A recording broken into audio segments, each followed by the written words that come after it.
Radio Cité Genève, Le grand invité. La journée européenne de la logopédie a lieu aujourd'hui. Cette année, le terme tourne autour de l'aphasie. Un terme que vous n'avez peut-être jamais entendu, mais qui pourtant touche 5000 nouvelles personnes par année en Suisse. Il s'agit du trouble du langage. Madame Erwin Marie Sigwart est logopédiste et spécialiste en neuropsychologie à Genève.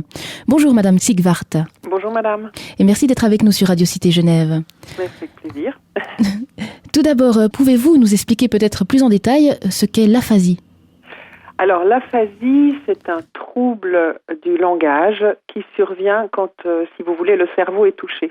Et le cerveau peut être touché de différentes manières, soit suite à une attaque cérébrale, suite à une hémorragie, ou alors on peut avoir un accident à la tête qui touche le cerveau, on tombe, on est renversé, etc.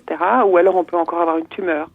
Donc suite à ce genre d'accident, on développe, le cerveau est touché et on développe des troubles du langage qui peuvent en fait soit survenir avec des difficultés à parler, on peut ne pas trouver ses mots, on peut avoir des difficultés à articuler, on peut dire des mots pour d'autres, on peut avoir des difficultés à comprendre aussi ce qui est dit, on peut avoir des difficultés à lire et à écrire.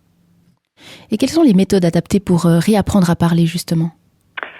Alors les méthodes, il n'y en a pas une. Déjà, en fait, chaque patient on va devoir s'adapter en quelque sorte à son trouble parce qu'ils n'ont pas tous les mêmes troubles.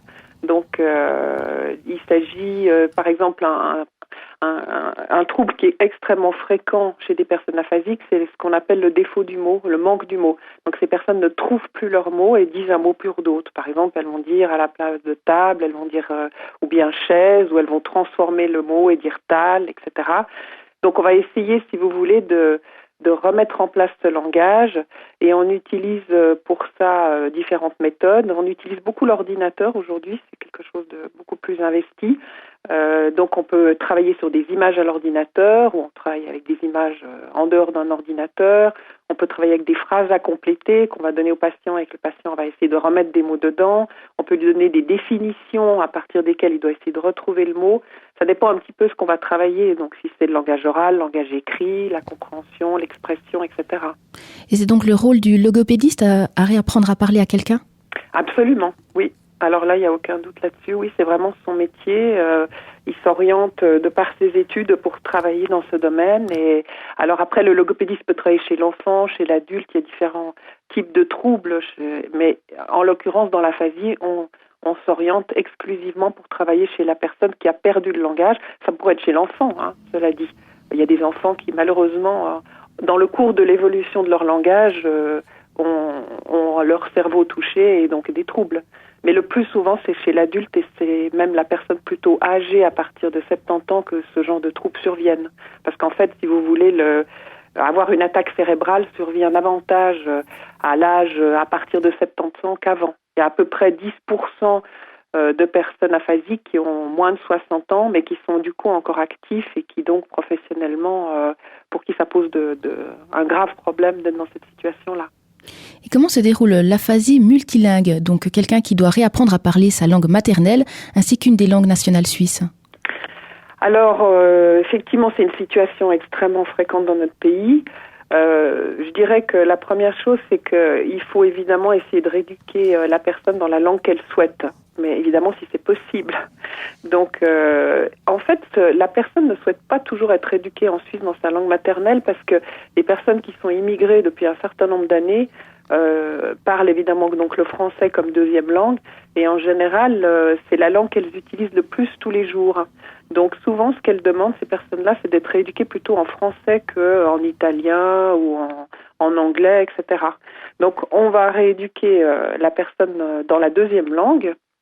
Si possible, on va quand même évaluer en logopédie de voir si une langue est plus touchée que l'autre ou a mieux récupéré déjà que l'autre. Ça, c'est quand même important parce que la personne ne s'en rend pas toujours compte par elle-même. Et puis ensuite, donc, on va rééduquer, par exemple, en français, mais ça pourrait être dans une autre langue, pour autant que la logopédiste la parle.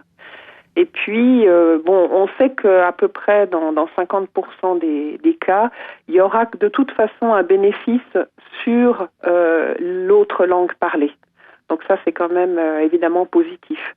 Après, on ne sait pas très bien, on ne sait pas toujours dans quel ordre ça se passe. Des fois, on travaille en français et puis finalement, ça a un bénéfice parallèlement, directement sur l'autre langue.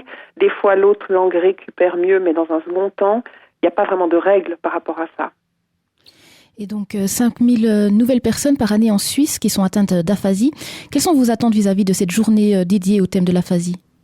Alors l'attente principale, si vous voulez, c'est que le public connaisse mieux qu'est-ce que c'est que ce trouble qui est effectivement quand même très important dans la population, mais en même temps beaucoup de gens ne connaissent pas. Donc il y a différentes actions qui vont avoir lieu aujourd'hui, notamment par les médias. Et puis l'association Aphasie Suisse, qui est une très importante association, et qui fête ses 30 ans cette année, va aussi du coup avoir un certain nombre d'actions pendant toute l'année pour fêter ses 30 ans. Elle va par exemple éditer une brochure qui s'appelle Bien vivre avec l'aphasie, où il y a des portraits de personnes aphasiques. Cette brochure va être éditée dans différentes langues. Il y aura un concert aussi en septembre de chœurs, le premier concert qui réunira tous les chœurs de personnes aphasiques en Suisse. Le but, c'est vraiment aujourd'hui qu'on essaye de faire connaître ce trouble le plus possible à la population qui ne le connaît pas. C'est vraiment ça. Et le chœur, il se produira où en Suisse ? À Lucerne, je crois, le 7 Lucerne. septembre. D'accord. Et à quoi faut-il faire attention lorsque nous parlons à quelqu'un qui est atteint d'aphasie ? Avez-vous des conseils peut-être ? Oui, alors effectivement, c'est vrai que c'est une situation qui souvent embarrasse les personnes. Alors il y a celles qui se retirent et ça crée un isolement souvent pour la personne aphasique parce que les personnes ne savent pas toujours s'adapter. Il y a celles qui s'adaptent plus facilement. Donc je pense que c'est important d'être patient et de prendre du temps pour écouter la personne, de laisser la personne essayer de parler dans la mesure où elle arrive déjà à avoir une certaine parole. Il y a des personnes qui ont très peu de mots à disposition et qui vont avec qui il va falloir peut-être les aider davantage pour s'exprimer. Mais l'important, c'est déjà de laisser parler la personne aphasique pour qu'elle puisse déjà s'autocorriger, pour qu'elle puisse essayer au fur et à mesure qu'elle avance dans son discours, peut-être de préciser sa pensée. Après, c'est bien, quelquefois c'est bien d'avoir conscience qu'on peut poser des questions oui/non, ce qu'on appelle des questions fermées. Et dans ce cas-là, ça permet de préciser de quoi on parle. La personne, elle a juste à répondre oui ou non. Ah, d'accord, je sais que tu veux parler de ceci ou de cela. Et après, comme ça, on peut aussi progresser dans la conversation. C'est aussi important d'être souvent dans un endroit calme et d'avoir le moins de bruit possible, d'être le moins dérangé possible pour mieux se comprendre, de contrôler un petit peu, si vous voulez, l'environnement. Merci Madame Sigvart d'avoir été avec nous aujourd'hui. Oui, je vous en prie. Passez une bonne journée. Merci vous aussi. Merci, au revoir. C'était Erwin Marie Sigvart, logopédiste et spécialiste en neuropsychologie à Genève. Elle nous parlait de l'aphasie. Et on retrouve dans quelques instants le témoignage d'une personne vivant avec quelqu'un d'aphasique, juste après un petit morceau de musique, Coldplay. Radio Cité Genève. Radio Cité Genève. Il y a une année, le compagnon d'Audrey Sommer fait un AVC alors qu'il était dans le train, se rendant à son travail. Après 6 semaines dans le coma et 3 mois en rééducation à Beauséjour à Genève, il est atteint d'aphasie. Cette Genevoise nous raconte comment se déroule la rééducation de la parole de son compagnon. C'est vraiment un entraînement de tous les jours. Donc à Beauséjour déjà, il a eu énormément de logopédie tous les jours, voire 2 fois par jour, des séances de plus en plus longues. Et puis là, depuis 1 an, il continue 2 fois par semaine des cours avec une logopédiste. Et puis à la maison, c'est des exercices du matin au soir. Il faut vraiment travailler ce qu'on a compris, ce qu'on nous a expliqué, c'est que pour que ça revienne, entre guillemets, il faut vraiment, comme un sportif, s'entraîner. C'est vraiment varié. C'est déjà essayer de parler aux gens, parce qu'au début, quand on souffre d'aphasie, il y a aussi un problème de compréhension. Donc il faut aussi que la personne arrive à bien comprendre et qu'on comprenne, nous, qu'elle a bien compris ce qu'on lui demande. Et puis, c'est donc essayer de parler aux gens, de beaucoup répéter, parce qu'il y a un effet. Il faut que les choses deviennent automatiques pour pouvoir parler. Donc, c'est tous les jours écrire les mêmes choses, comment on s'appelle, où est-ce qu'on vit, quel jour on est. Donc ça, c'est vraiment tous les matins, c'est ce que mon compagnon fait. Il réécrit ces choses-là pour que ça devienne plus automatique. Et puis après, c'est un entraînement des mots qu'il répète. des mots qu'il essaie de lire, des mots qu'il essaie d'écrire. Mais c'est vraiment, on part de zéro, quoi. C'est comme un enfant. Il faut vraiment tout réapprendre. En plus, il est de langue d'origine italienne. Donc il y a vraiment les deux langues qui sont problématiques. Et vraiment, ce qui a été un peu surprenant, c'est que sa première langue, donc l'italien, n'est pas revenu aussi bien que ce qu'on pensait. Donc, enfin, et le français et l'italien sont vraiment au même niveau. Donc quand il communique avec sa famille en Italie, c'est en italien, ici c'est en français. Non, c'est pas tous les jours facile parce qu'il faut essayer de comprendre ce qu'il veut dire. Nous, il y a aucun souci. C'est vraiment, enfin, j'ai l'impression quand même que la compréhension est quand même très bonne. Donc pour ça, il n'y a pas de problème. Après, par rapport à ce qu'il veut dire, c'est vrai que maintenant ça va mieux parce que je pense qu'il y a un effet d'habitude. Et puis on trouve des choses. C'est vrai que dans les exercices, il y avait pas mal au début de photos de personnes, de photos de choses ou de lieux avec le mot écrit à côté. Donc ça permettait des fois d'aller rechercher de qui il s'agit dans la conversation. Puis ça revient petit à petit, donc c'est plus facile. C'est vrai qu'il faut de la patience quand même aussi, parce qu'on n'est pas toujours aussi disponible qu'on l'aimerait. Et puis je pense que la personne, donc mon compagnon, fait en sorte de pouvoir se faire comprendre le mieux possible. Donc j'imagine qu'il trouve des astuces pour que les choses soient plus simples. Et puis il y a quand même aussi beaucoup de frustration, parce que j'imagine qu'il peut pas dire tout ce qu'il veut, et que nous on comprend pas toujours non plus. Donc il faut pas s'énerver. Des fois on en rit aussi beaucoup parce qu'on essaie d'avoir de l'humour, et puis ça sert à rien de s'énerver. Puis il faut de la patience, beaucoup de patience.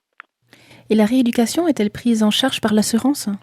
Alors oui, il a une assurance de base, et puis un certain nombre d'heures qui sont remboursées. Alors j'ai pas complètement tout compris encore jusqu'à quand est-ce que ça sera remboursé. Pour l'instant, on a 3 séances par semaine qui sont prises en charge. Après, je sais qu'on fait aussi également des demandes pour là il va peut-être bénéficier d'un matériel qui est assez cher, qui s'appelle un BA-bar, qui permet de lire des codes barres qui sont reliés à un mot qu'il a enregistré ou que sa professeure a enregistré. Mais ça, c'est des choses qui coûtent cher, c'est des aides qui coûtent assez cher et qui sont soumises à l'appréciation de l'assurance invalidité. Donc voilà, c'est un peu ce dont on bénéficie. Et puis l'essentiel aussi, c'est lui, et puis c'est le travail qu'il fait à la maison. Et comment voyez-vous le futur de votre compagnon ? Ça, c'est le plus difficile. Enfin, c'est le plus difficile. De là où il vient, je le vois très bien, parce que on nous avait quand même annoncé le pire à 2 reprises. Donc voilà, on est content 1 an après déjà. Et puis c'est très difficile parce que même les médecins sont incapables de nous dire jusqu'où il va récupérer. Quel sera son degré de réadaptation dans le monde professionnel. Donc c'est difficile, il n'est pas encore en âge de la retraite, donc c'est très difficile. C'est ce qui est des fois un peu peut-être difficile à gérer pour lui et pour nous. Et pour moi, c'est l'avenir, c'est de savoir, là il est toujours en assurance perte de gain, mais après 2 ans, il faut vraiment prendre une décision. Donc, est-ce qu'il va pouvoir reprendre une activité professionnelle? Sinon, quelles seront ses occupations? Et puis, c'est surtout sa qualité de vie, au fond, qui prime, même s'il reprend ou pas le travail. Mais ça, c'est très difficile. Ce sont des maladies... personne n'est capable de nous dire il pourra reparler complètement bien. Tout ce qu'on sait, c'est que ça évolue tout le temps. Alors, ça évolue au départ très vite, après un peu moins, puis après c'est par palier. Donc nous on a vu des reportages où les gens ont réussi à quasiment tout récupérer, mais après 5 ans de travail. Donc il y a de l'espoir, ça c'est toujours bien, parce que le cerveau c'est quand même quelque chose d'extraordinaire. Et puis quand on voit que la personne a la volonté, et puis qu'il est surtout bien entouré, parce que ça je pense que c'est important, de ma part, mais surtout aussi de la famille, des amis, se sont toujours mobilisés, ils continuent de le faire. Et ça, je pense que c'est encourageant, c'est vraiment encourageant, quoi. C'est vrai que forcément, il y a des moments où on voit que les choses avancent pas comme on voudrait, il y a du découragement parce que c'est obligé, parce qu'on n'est pas comme avant. Mais je pense qu'il y a quand même il y a beaucoup d'espoir parce qu'on sait que ça évolue toujours dans le bon sens. C'était le témoignage d'Audrey Sommer, la compagne d'une personne atteinte d'aphasie. Écoutez, réécoutez et recommencez sur www.radiocité.ch.